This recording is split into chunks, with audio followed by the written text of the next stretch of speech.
Hello and welcome to May Peace Be With You. I'm joined today by my beautiful cousin Nicole. Thank you. Thank you for having me. So at your dad's house a few days ago, you said, hey, when's my interview? What do you know about the project so far, and why did you want to be a part of it? Well, I know that you have been working on it for your book, and I know that you mentioned it a couple years ago. You had mentioned it, and you're like, hey, cuz, let me know when you have time. I want to interview you. And we were like, yeah, let's do it. And then it kind of just never happened. And then, you sent us the first drop of your interview with yourself. And then it just kind of reminded me about it. And then when I heard the one with Nana, I was like, man, this is a really beautiful gift, for our family to have. It'll, be a legacy, like an heirloom. And I just wanted to be a part of that. It's nice to have Nana's voice, Nana's laugh cemented in history. 100%. Even since doing it myself, I've listened to it once or twice just for comfort. What did you think about Nana's interview? I thought it was just really beautiful. It was a gift. It is a gift for us to have. It keeps her alive, for sure. The first time I listened to it caught me off guard to hear her voice in that way and hear her saying something different than the voicemails I've listened to 100 times.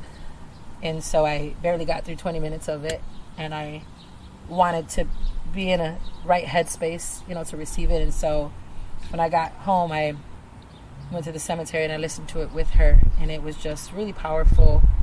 I loved how open and honest she was, and I loved hearing about certain views that she's had that I didn't realize were some similar to mine, and also just like certain pain that she's experienced, and things that she's felt in life that I wish I had the chance to talk to her about more when she was here. I agree. How do you define inner peace? That's a tough one. And it's funny because when I heard Nana say that's a tough one, I didn't realize it was a tough one until you just asked me. But defining inner peace, I think it's different for everybody. Like your version of peace might not be the same as my version of peace. I think it's being able to be content and accept just life as it is, maybe. I think it's like half feeling, half choice. What do you mean by choice? Like not sweating the small stuff. I read a book called The Daily Stoic. I actually read it often because it's like daily meditations. And around July, there's one that is called Get To Rather Than Have To. And it's I get to wake up in the morning, and I have to wake up in the morning. Like I get to write this lesson plan. I get to make this dinner. And just making that conscious choice, that daily practice of, appreciating what you get to do will turn into like feeling more at peace. Mm-hmm. So I also describe peace as a feeling. I believe that all feelings are temporary. So if I want to keep and feel inner peace often, I must constantly reclaim it. But thinking through that same logic, I also believe love is a feeling. So my question is all love also temporary? I don't know if all love is temporary. Some love is. Well, I don't know, actually. I think it depends on whether that love is conditional or not. I mean, unconditional love, is not temporary. Who do you have unconditional love for? My family. But I think it's also a character trait, to be honest. How so? Some people, like once you love something or someone, you always love it, even if you don't always like it. Some people love you for a season. I also think love is somewhat of a choice. So how do you keep and maintain a healthy romantic relationship since love is a choice? I think it's a daily practice, really. I think it's like, I'm going to love you even when I don't like you. I'm going to treat every day like a new start. I'm not going to be prideful or hold grudges. Yeah, I think it's like all the small choices that you make on a day-to-day that kind of keep the love strong and keep the love there. Mm-hmm. A big proponent of my inner peace is gratitude. Mm-hmm. And I try to be grateful for the love that's given to me. Mm-hmm. And I think that helps as well, is to say, well, this person is maybe going through a rough patch, but all the love that has been given to me, you know, over the course of this relationship counts for something. Mm-hmm. I think that helps me as well. Yeah, I agree. And I feel like gratitude and like humility, knowing like I'm not owed this. Mm-hmm. I can make the choice to love you every day. And if you make the choice to stop loving me one day, no matter how much that hurts, like that's your prerogative and that's your choice and you don't owe me anything. Mm-hmm. And I think the same about friendships. Yeah. Friendship is definitely something that must be renewed quite frequently. I think that as people grow, people drift. Some people drift towards each other and some people drift away. Right. The person I went out drinking with in my 20s, maybe not the person I'm hanging out with, you know, yeah, playing board games in my 30s. But that's what I mean about like unconditional love. Like I might realize like you're not the person for me anymore, whether that's in a friendship or in a romantic partner, but I'm still going to love you and have love for you. Mm-hmm. And be there if you need me. I might not be a person in your day-to-day life, Mm-hmm. you know. But your heart has the capacity to hold love for that person. Yeah. Not every heart has that capacity, I don't think. Right. And that's why I said it depends, like Mm-hmm. on the person. But I love hard. Definitely. I could definitely tell you have a big heart. Thanks. You get it from Nana. For sure. Is world peace possible? No, not in our lifetime. I won't say never, but I don't see it happening in our lifetime. Why not?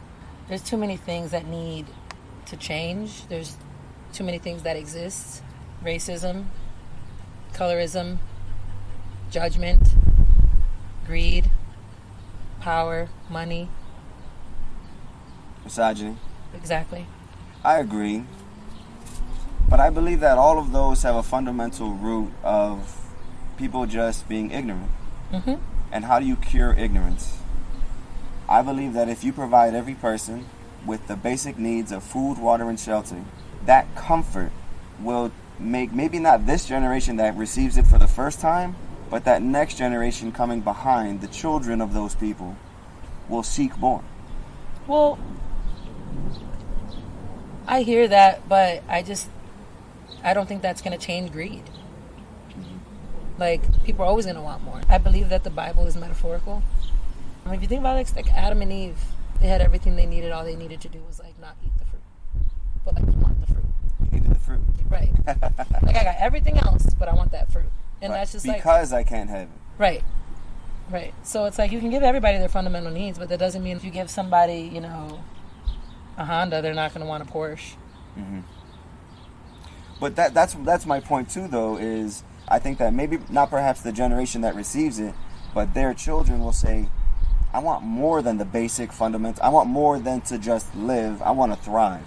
Yeah, I agree.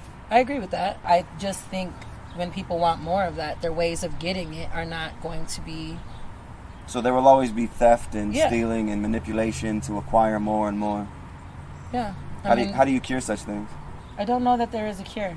I think you learn to live in the world with it and you decide what kind of person you want to be and what kind of impact you want to have. You can't control what other people do. You can only control yourself and hold yourself accountable. If in a perfect world we were to somehow have world peace, I think that's what it would take.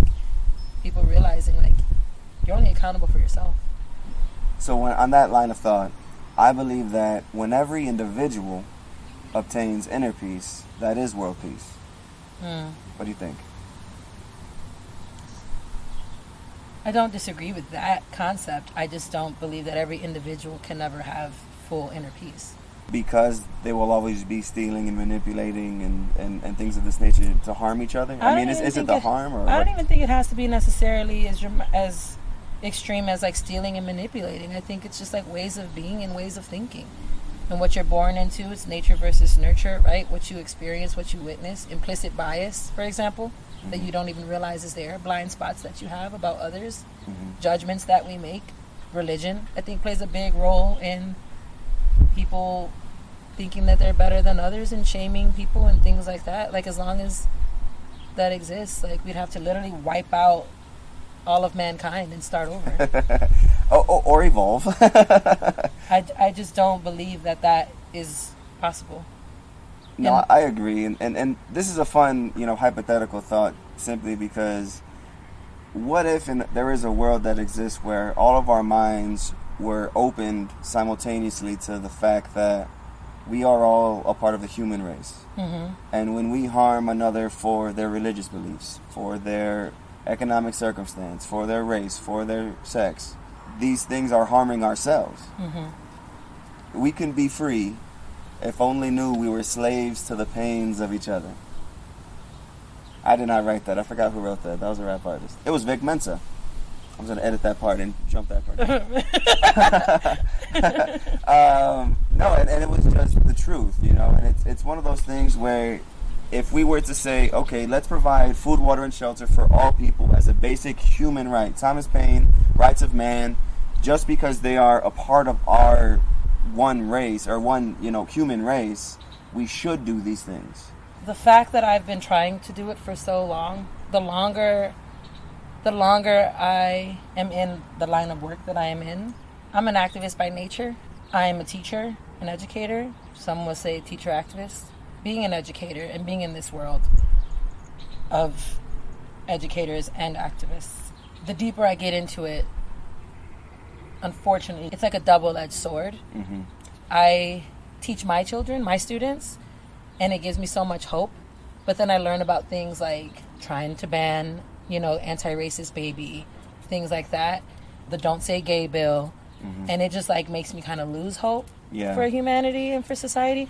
So it's truly a double-edged sword. Just being exposed to the realities of the current state of being. Like the more you fight it, the more involved you are, the more you realize like how much work needs to be done. Yeah. And how just as progressive as we are in certain areas of the world and certain areas of just the country, it's complete opposite in other areas. Yeah, there's been a strange parallel between progressive ideals and these far-right ideals, and they're not equivalent in any way at all. These progressive ideals of equality and basically trying to treat everyone the same versus saying that there is, whether they admit it implicitly or not, there is an idea that exists of there is a superior person. 100%. And that idea isn't going anywhere. Right, and that's my point. It's like, that's why we can't have world peace. That's why we can't, like, I don't see that changing. It's going to always exist. I think what helps me, because sometimes I can get to a really dark place because of it. I think I'm an empath by nature, and that's a gift and a curse because it's helped me a lot in life. It's helped me be a good educator. It's helped me work on, you know, it's continuous work, but like work on being a good friend, a good family member, a good daughter, like all of those things. At the same time, you feel so much. What's the ratio of uplifting emotion when you accomplish something as an activist versus the harsh reality of the world that we're in? To be honest, I'd say 50-50 maybe. Wow. Because to my point earlier about being an empath, your heart gets really heavy.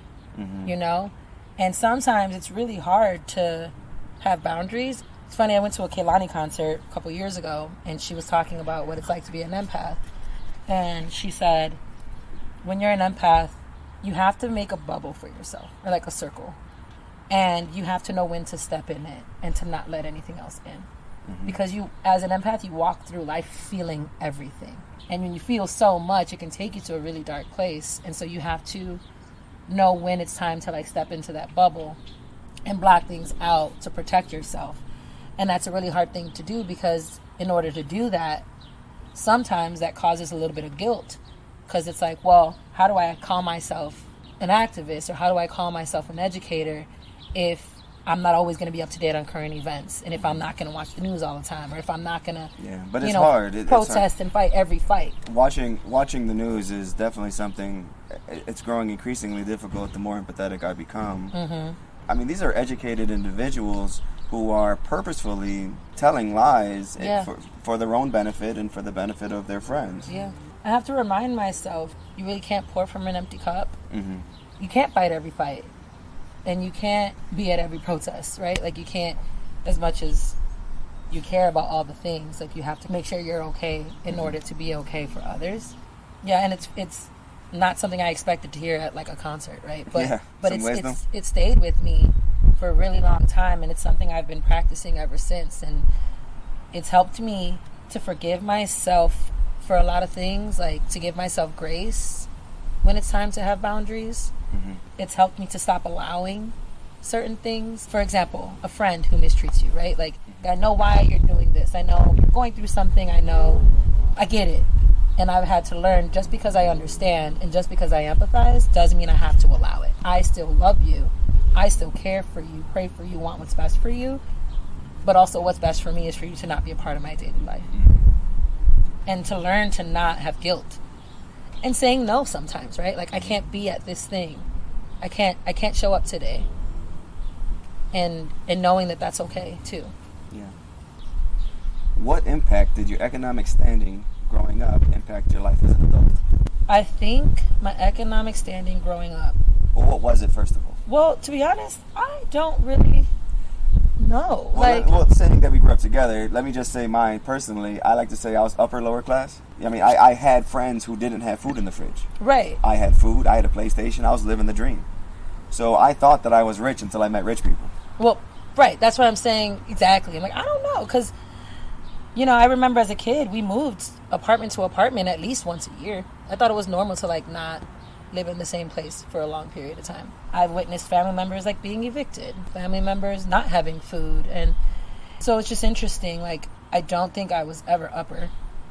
And I don't even think I'd say middle. But just because we weren't in poverty. Yeah. You know what I mean? Because we saw poverty. Right. Like, I would go over friends' houses and be like, hey, you guys have something to eat? And they, no. Friends, Flat family answer. members, right? Yeah. I think I grew up close enough to poverty to be impacted by it and for it to impact who I am. And in a good way, to be honest. If you think about, like, development, everybody grows up with, like, risk factors and protective factors. What are those? So, for example, like, income, if you're living in poverty, that's a risk factor, right? It can have a negative effect on your development. And they can be nature or nurture, right? If you are born with a disability, if your parents fight a lot or divorce at a young age, there's so many different, like, risks that you can experience, both biological and physical. But there are also a lot of protective factors. Maybe your parents divorced at a young age, but they've always loved you and didn't show you, like, the bad. You were surrounded by so much love that you didn't even notice. There's risk factors and there's protective factors. And when they work together, they build resiliency. And that affects, like, who you become.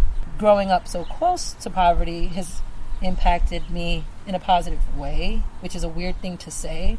It's helped me to build resiliency because it's balanced with my protective factors.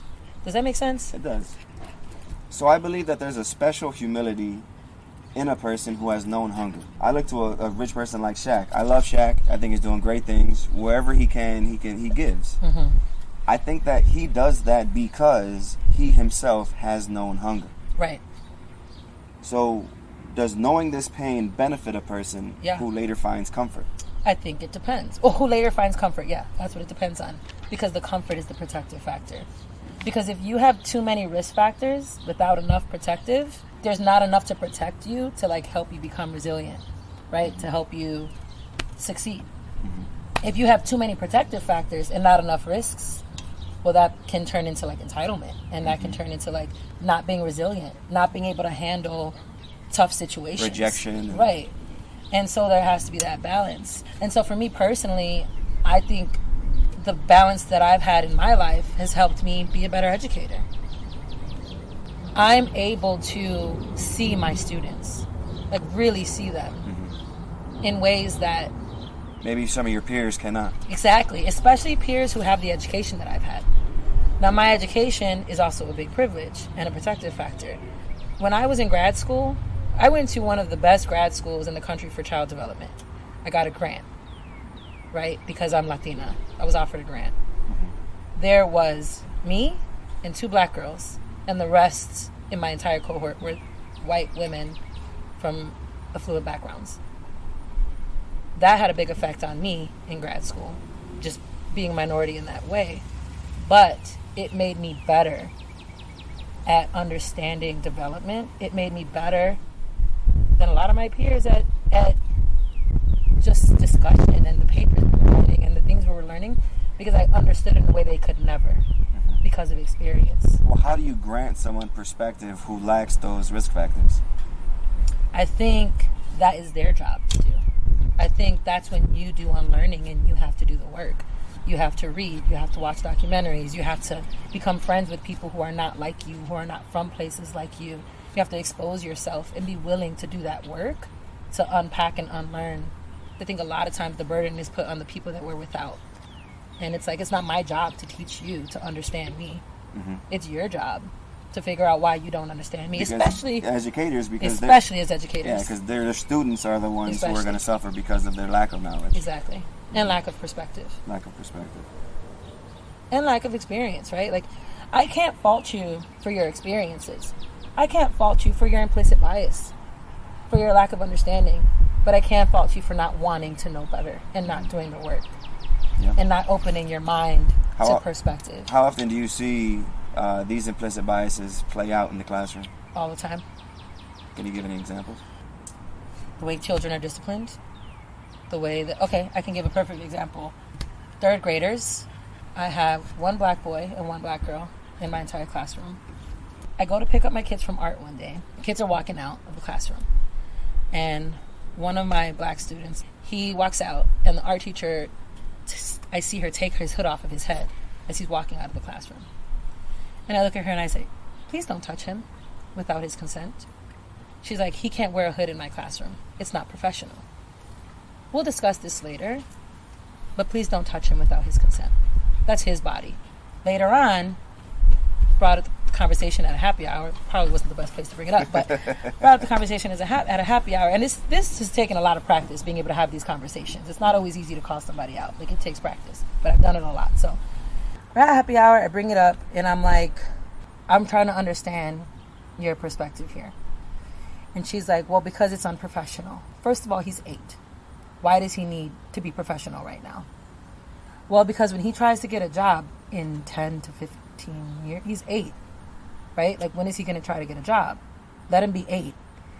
So that was 1. 2 was, did you ask him why? No, I shouldn't have to, because my rules are my rules in my classroom. You have your rules in your classroom. These are mine. All right, well, I just want to let you know that he wears his hood on days he gets his hair freshly braided. He's uncomfortable because all of his peers make a big deal about his braids. They're microaggressions, but they don't know any better because they're young children, and it makes him uncomfortable because he's the only one that gets the braids. So he wears the hood. You're his first period of the day, and this is probably not how he should start his day. Well, I didn't know that. Well, because you didn't ask, right? I'm sure she didn't admit No. that she did anything wrong. She did not. And so we got into, I said, well, I'll call her Jane. Jane wears a headband with antlers and lights on them. Jane has blonde hair and blue eyes. Is Jane unprofessional? Lee wears a blue Scully cap every single day with a tie-dye t-shirt down to their knees and baggy cargo pants. Is that unprofessional? Why is it that his hoodie is unprofessional, but none of these things are unprofessional? Is it because of the color of his skin and what you perceive when you see a black boy with a hoodie on? I need you to check that. And I don't need you to answer me. I need you to ask yourself, why is that unprofessional and why is this not? And also, why does this 8-year-old boy, why is he looked at as more of an adult, as more mature, as needing to be more professional than his peers, who are allowed to be silly and wearing antlers with blinking lights and Pikachu hoodies and all the other things? And my last point is, you need to ask him to remove his hood. If it's that important to you, do not touch his body without asking him. That's like an example of it being in the classroom. She did not recognize. She had to literally think about it and ask herself, why is this bothering me? Why do I have this view? She's not trying to be racist. I think none of us are perfect. Like, I have my own bias that I have to recognize and unlearn as time goes on too. You have to be willing is the point. And to be aware of these biases is half the battle. Yeah. To be aware of your own privilege, and then to be aware of your bias, and to be aware that it's not just in the world. We all have them. Mm-hmm. Because it's just how we were developed. It's everywhere. How well do you love yourself? Not well enough, to be honest. I go through phases. I try to love myself. I think it takes practice. I work on it every day. I have a lot of like self-conscious feelings. I have a lot of anxiety, which results in like being insecure and self-conscious. So loving myself is something that I actively have to work at. How do you find it? Personally. One way is being surrounded by people who love me. Feeling loved it reminds me that like, if they love me, then if they tolerate me, if they want to be around me. Maybe perhaps I'm worthy of love. Yeah, I think that's a big factor. Reminding myself of good things that I have done or do, which is not always an easy thing to do. I think I'm really, really critical of myself. Mm-hmm. And I'm working on that. I think my biggest thing is like being able to like accept and own that you don't have to be perfect in order to be worthy of love. I think that is like I'm always so self-conscious. Where does this idea come from that you must be perfect? My mom, maybe, my family. Pressure. I don't know. Part of it is innate. Part of it is just like maybe who I am. And it's weird because consciously, I know you don't have to be perfect, right? Like logically, I know that doesn't make sense. Like I know no one is perfect. Mm-hmm. Why am I so hard on myself when I'm not? Why am I so afraid of disappointing people? I don't know. I just feel a lot of pressure sometimes. Speaking to that, you are the most highly educated Roberson that possibly ever was. I don't know about that. Looking back at our ancestry, I can say that with pretty much comfort. Do you feel any pressure to be successful? Yeah, I do. And the funny thing is, I don't even think it's a Roberson thing. I think you think both sides? Yeah. You get that pressure, same pressure from both sides? Yeah. I think I probably get more on my mom's side, maybe. And I don't think anybody puts it on me. I think I put it on myself. I remember I wrote a paper, I think in like 8th grade.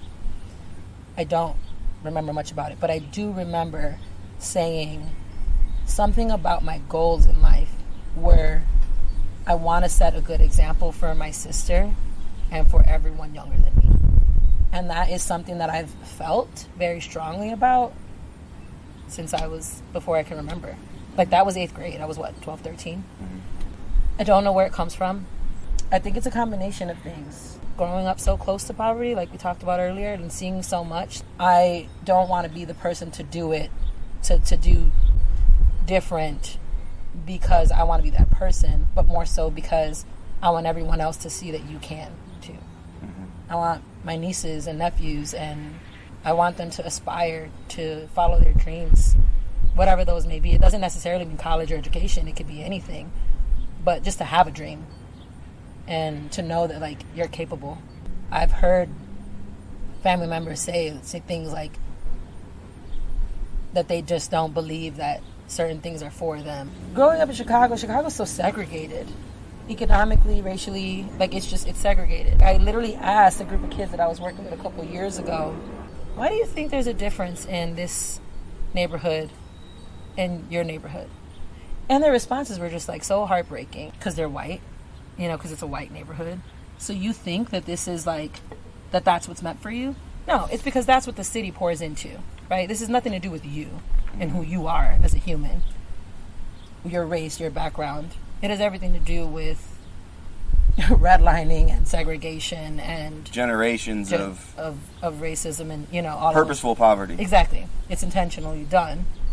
You grow up with this belief that that's for you if that's all you see. Mm-hmm.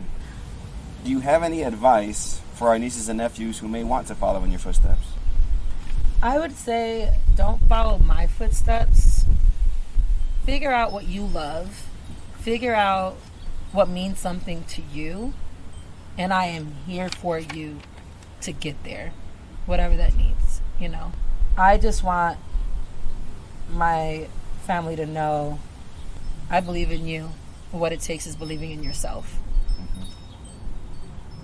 And that's really just what it is. Like, you have to believe in yourself. Mm-hmm. And when that gets hard and when you don't, you have to be okay with calling on someone else who believes in you and who's going to help you believe in yourself. Mm-hmm. that's why asking for help and allowing yourself to like be supported is so important too. Like, you can't do everything on your own. Some people are just so scared of failure that they never try. Yeah, I tell my niece Ashley that all the time. I brought her to my grad school graduation. I'm like, I want you to see me walk across this stage, because I never saw that. And when you see someone who not only like looks like you and has your background, but is an actual family member do something, it might just shift a little bit of what you think you can do for yourself, you know? Just push your potential just that much further. Right. And that's why it was so important for Skylar to see, like, I want you to experience this with me and be there. You know, Ashley came to my graduation. We took her out of school early so she could come and all that. And then when she graduated high school, she got a full ride to college. I bought her first laptop.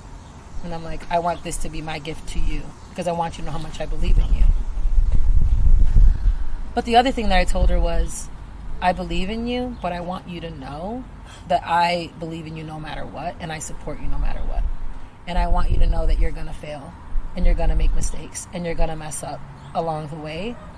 And you never have to feel like you're going to let me down, and you never have to be afraid to share those things with me, because I'm going to love you and believe in you and support you no matter what, all the way through it. And I said that to her for her. It was for her, but it was also a little bit for me. My mom is always like, you are the perfect child. You're my perfect baby. You know, and she still talks about me in that way. And it's a great benefit to me, because I do believe that children live up to the expectations you give them, right? There's so much power in words. At the same time, like, that's so much pressure to not mess up.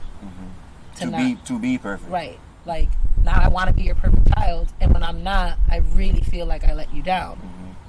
It can be a hard place to be sometimes. Like, it's a good problem to have, I guess. Like, I'm not trying to complain. Like, my mother believes in me. Like, that's an amazing thing to have. I appreciate that, and I don't want to sound ungrateful at all.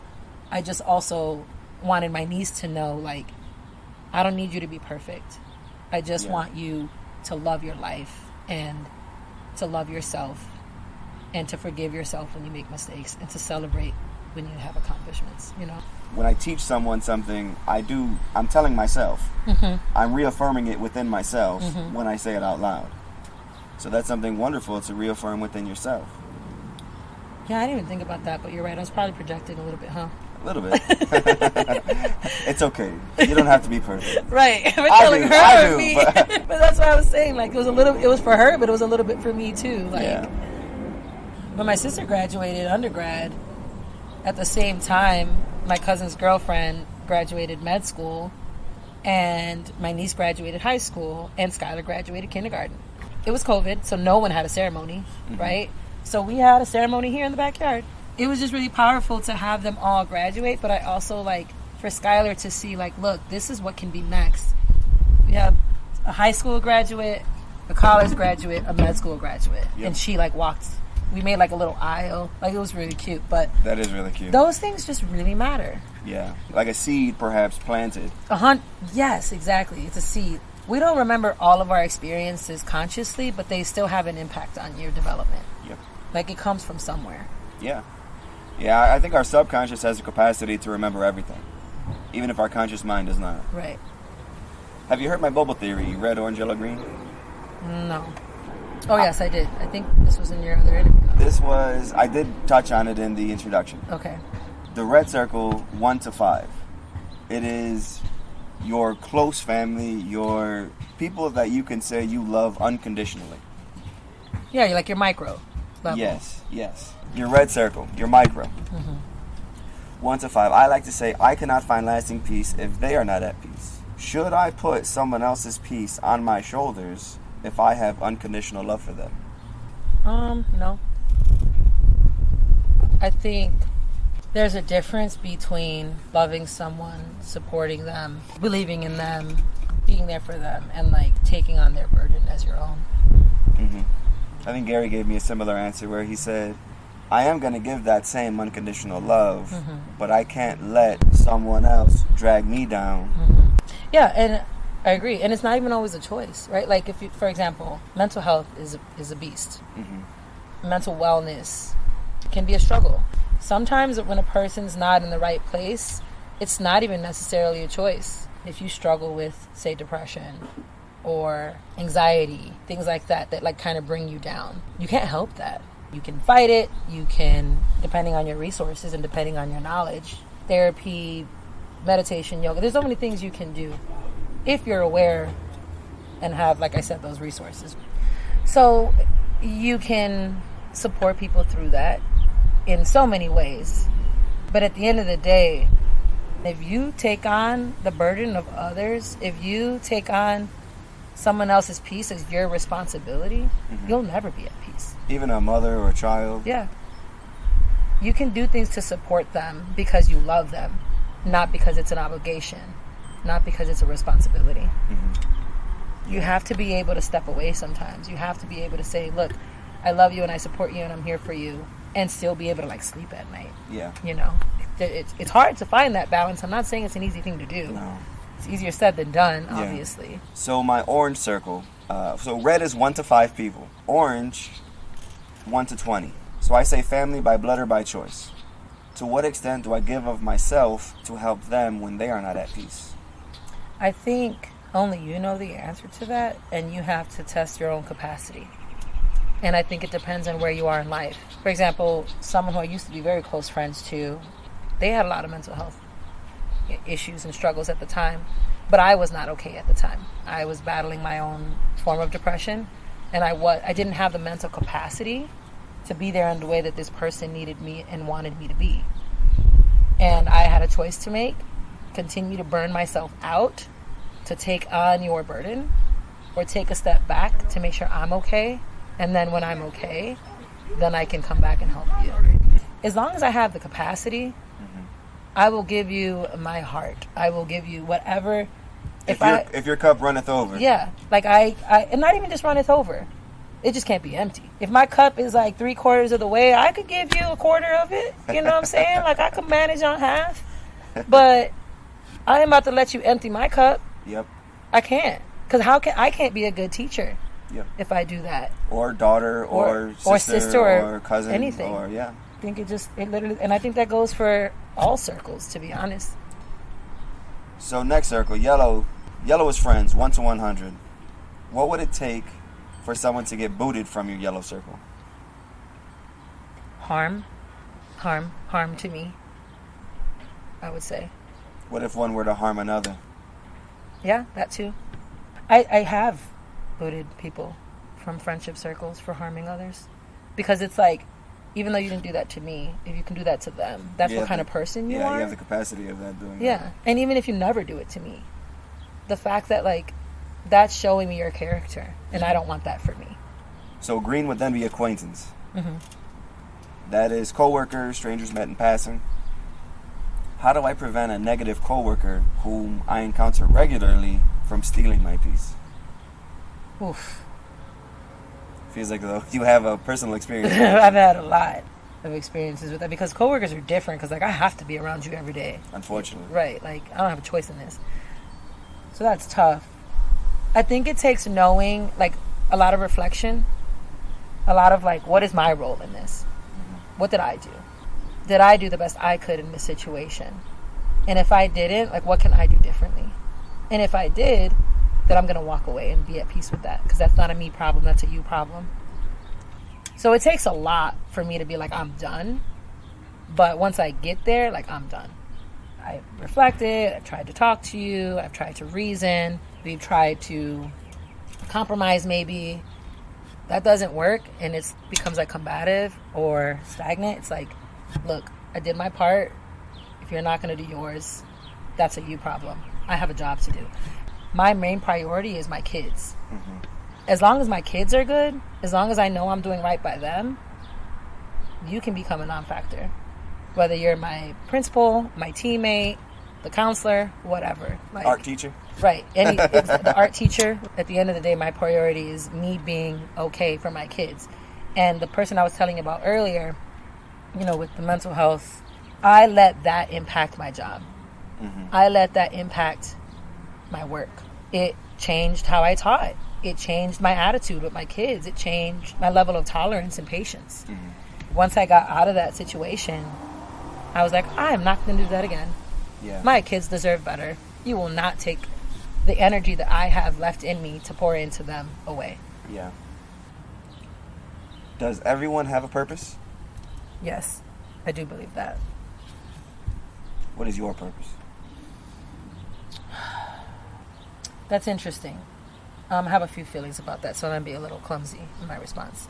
I think my purpose is to inspire. Truly. That's what brings me the most peace. I just want to inspire. I just want to help people make connections and inspire people to be the best versions of themselves. I think God has always put me in the position that I'm supposed to be in, right? Like I don't think I've ever had like a 5-year plan, mm-hmm. or like I'm meant to do this in life, like this specific thing. Mm-hmm. It's funny though, because Nana says that she always knew I was going to be a teacher. Really? Yeah. She told me, she's like, I knew when y'all were kids and I had all of you at the house and you would have all the cousins sitting around the table and give everybody a piece of paper and hand out a crayon to everybody. Uh-huh. She's like, I just knew you were going to be a teacher. That is so cute. She told me that a couple years ago. I thought it was the cutest thing. She's like, I knew before you knew. I'm like, you sure did. She was like, you were talking about being a hair designer like me. You wanted to be a lawyer, all these things. And she's like, I never said anything, but I knew like you were going to be a teacher. But she didn't want to influence you one way or the other. Right. So she just let it be, and sure enough. But it just happened. And I think that's the way my life has gone. Like I've just always trusted that God and the universe is going to put me where I'm supposed to be. Mm-hmm. And that I'm just going to give my all to that thing. I went to school for child psychology, undergrad. I went into parent education. So for example, out of undergrad, I did an internship with a home-based program. Mm-hmm. And I was working with children and families impacted by HIV and AIDS in Humboldt Park. And I worked with families who had children 0 to 3. And I would go to their homes and talk with them about their child's development, helping parents like, how do I help my kid read? That kind of thing. But so I did it for a little while. While I was in undergrad, I worked as a student teacher at the development lab. And so I learned a lot about just working with young children, birth through like 4. Because I had that experience and I liked it, I was like, oh, I can do this. In the meantime, I decided I want to get my master's. I didn't really need it. I was just like, I want it. And so I went to grad school and I went for child life. So I was going to basically work in hospitals as a child life specialist with young children who were like, had to stay in the hospital. But when I went to grad school, because I'm Latina, they offered me a grant to add my teaching license and to add my ESL endorsement, which is English as a second language, and to add special ed. And they're like, we will give you $20,000, your books, travel, all that kind of stuff. So I was like, all right. Because with my teaching license, I could have still done the job I set out for, mm-hmm. right? Just have the additional bonus. I'll just have all these things that you paid for, right? So I did that. But when I did that and I student taught, I fell in love with it. I fell in love with the classroom. And I was like, actually, I think I'm going to keep teaching after I graduated. So do you believe now this is your passion? For now. I think this is where I'm supposed to be in the moment. I have a lot of things that I love, right? A lot of things that I feel I'm good at. I think passion is a gift. Like, I'm a very passionate person. And when I put my belief in something, like I really believe in it, mm-hmm. like there's not a lot of things that I'm overly confident about. But being a good teacher, like I know I'm good at what I do. I want to spread that as much as possible. And so I also, I don't know if you know, I facilitate courageous conversations for my school too. It's basically like diving into like anti-racist, anti-bias work. So it's leading educators and staff in how to be like anti-racist and anti-bias in your practice. And like I have these guiding principles. There's 4 principles, and it's basically representation matters, prioritize impact over intent, cultivate relationships. Can you elaborate on impact over intent? Yeah, so for example, like, that hurt my feelings. No, it didn't. How are you going to tell me what hurt my feelings? That's how it impacted me. Well, I didn't mean to, right? But that doesn't matter. You did. The art teacher, for example, her intention was not to harm this child. Mm-hmm. But that doesn't matter because it had a negative impact. And you have to prioritize that. You can't tell someone that their experience is not valid just because that wasn't your intention. So anyway, I do that at my school. And it's something that I'd like to take to a wider scale.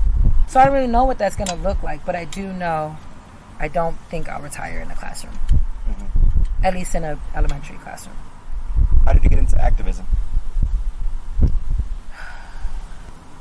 I think it's a combination of experience, seeing my own family and friends' experiences growing up along with my own, and then being an educator, being an empath, and like knowing what's going on in the world and like being impacted by it emotionally, having this urgency to do something about it. It's just a natural feeling. It's literally just part of who I am. Like to a fault, always have to feel like I got to do something about that. To what extent do those two things overlap? Your role as an educator and then your role as an activist? I think it goes hand in hand, and I think I'm just now recognizing that. I think I've compartmentalized a lot. I'm a teacher and I'm an activist, but I think I realized it doesn't have to be one or the other. Like, I'm a teacher activist. I teach social justice. I teach my students to be kind and to know about the world and to care about the world. You have to know about things sometimes, even if it makes you sad. I teach them also, like, to be able to avoid knowing about something is a privilege, and to recognize that privilege. Just recognize, like, me being able to tune this out is a privilege. Because it doesn't personally impact Exactly. you. Yeah. Exactly. Mr. Rogers always says, look for the helpers. If a house is on fire, that's really sad. The firefighters who are there, they're the helpers, right? There are usually going to be helpers involved. If not, you can be a helper. There's always something you can do. And it doesn't have to be as large scale as like starting a protest or being part of a strike. It can be having a conversation with a kid who's alone at lunch that nobody wants to sit with. It could be defending a friend or even a peer. It doesn't have to be your friend. Like, there's so many things you can do to spread kindness in the world that make an impact later on. Like, just because you're kids doesn't mean you can't do that. That's beautiful. Thanks. How has your relationship with God evolved over time? Oh. Well, let's start at the beginning. Yeah. Grew up Catholic. Didn't really know what that meant until I transferred schools to a Catholic school. And for a while, it just meant a bunch of nuns telling you what not to do. And a bunch of priests telling you what you were going to be condemned for. That's what it meant to me as a young kid. I remember my mom helped a lot because I didn't like the way it made me feel. Catholicism. Catholicism. But I was too young to voice that or understand why, or to feel like I wouldn't get in trouble for feeling that way. My mom, she grew up Pentecostal, but she's not very religious. But she does believe in God, and she believes in, good and bad and good energy and all of that. And I remember I didn't want to go to confession, and I thought I was going to get in trouble for it. And my mom was like, you don't have to go. Priests aren't men. They're human. Who is a priest to absolve you of your sins and to tell you you're forgiven because you said a couple prayers? You want to be forgiven, you talk to God. Priests are human too, and like, no disrespect, but like, they make mistakes just like we do, and so on and so forth. And that at a very young age made me feel just a little bit less guilty and like rolling my eyes at all of it. And I learned to resent it because I just didn't like feeling shamed, and I didn't like hearing judgment at a very young age. I just didn't like it. It didn't feel good to me. Mm-hmm. Well, Catholicism very much is to say, if it feels good, stop. When you're young and you have, these lustful thoughts, it's not really perverse. It's a part of human nature. Right. So why am I to be condemned to hell for, having sinful thoughts, quote unquote sinful thoughts, when I'm still kind and generous and loving? And, it's just not developmentally appropriate, to be honest. To teach a child to do right from wrong, you need to do right over wrong because it's the right thing to do. It's what makes you a good person. It's what makes people happy. Not because you're going to go to hell if you don't. Mm-hmm. Like, don't scare the hell out of me into not making bad choices and then feeling ashamed and guilty for making mistakes. Like, I'm supposed to make mistakes. That's how you learn and grow. So then, fast forward, college, I just stopped praying, really. I stopped talking to God. But then a lot of things were happening in my life that were like making things difficult for me. And then my great grandma died, when she passed, I felt like I kind of hit rock bottom. And I was talking to a good friend of mine from high school. His name's Tommy. He's very spiritual. And he was like, when the Lord is trying to get your attention, he throws small pebbles at your window. When you don't answer or come to the window, he's going to throw a larger rock and keep on going until he throws a boulder. And like maybe your grandma dying was like a boulder. Like you had to hit rock bottom in order to find God again. And I believed it, and I was like, yeah, you're right. And like I started finding God again. I started going to church again. I started going to a Christian church, not a denomination. So I didn't feel the same resentment that I felt toward Catholicism. I got rebaptized as an adult. Nana was not happy about that because I felt like when I got baptized as a baby, that was my parents' choice, and I wanted it to be my choice. And then I remember having a conversation, and we were talking about choice. I don't remember all of it, but I do remember the debate was, do you believe if everybody has a purpose, and if God has a plan for everyone, then how do you explain choice? It was really hard to argue, and I did. I don't know how well I did at it, but I argued it because I do believe at the time, like I believe everybody has a choice. That conversation really got me thinking. Like it really challenged me, like, well, damn, I do believe that God has a plan for my life, but I also do believe that I have a choice. As in free will. As in free will, right. Exactly. So then I was like, well, maybe God has a plan for me, but I will only get there if I make the right choices to get there. Okay. Moving forward, there's another phase in my life where spirituality started to change again, because I believe in a higher power, and I believe in this energy, and I believe in spirituality. But I'm like, I start questioning man. And man wrote the Bible. And man created religion. And man is the one who said to call God God.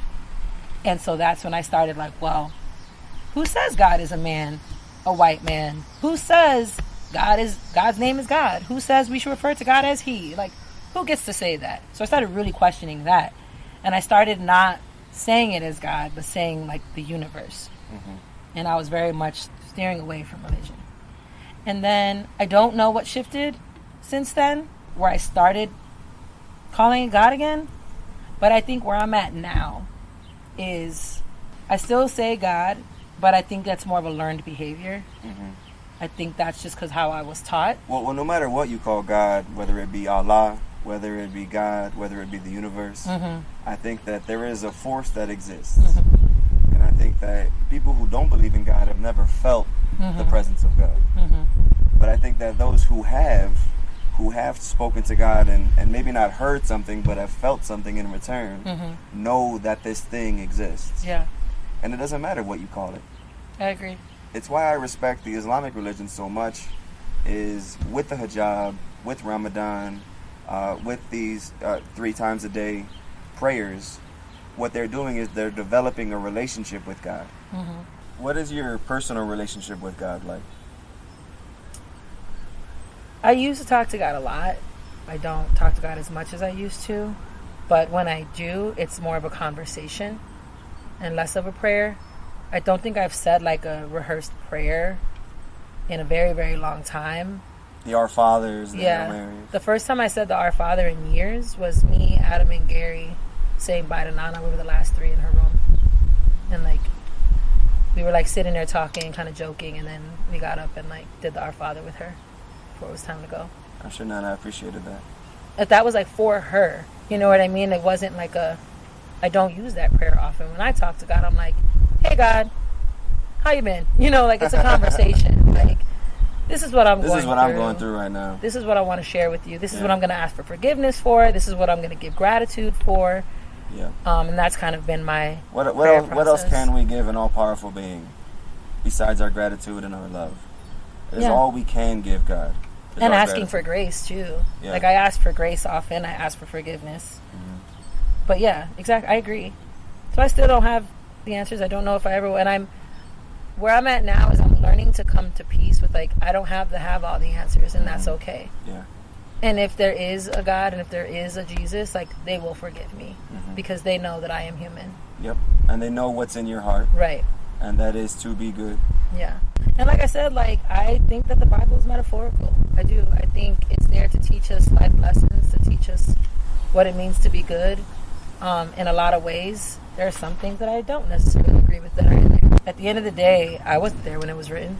But it also, to me, doesn't matter. Nor were you considered when it was written. Exactly. You know what I mean? Like, who knows?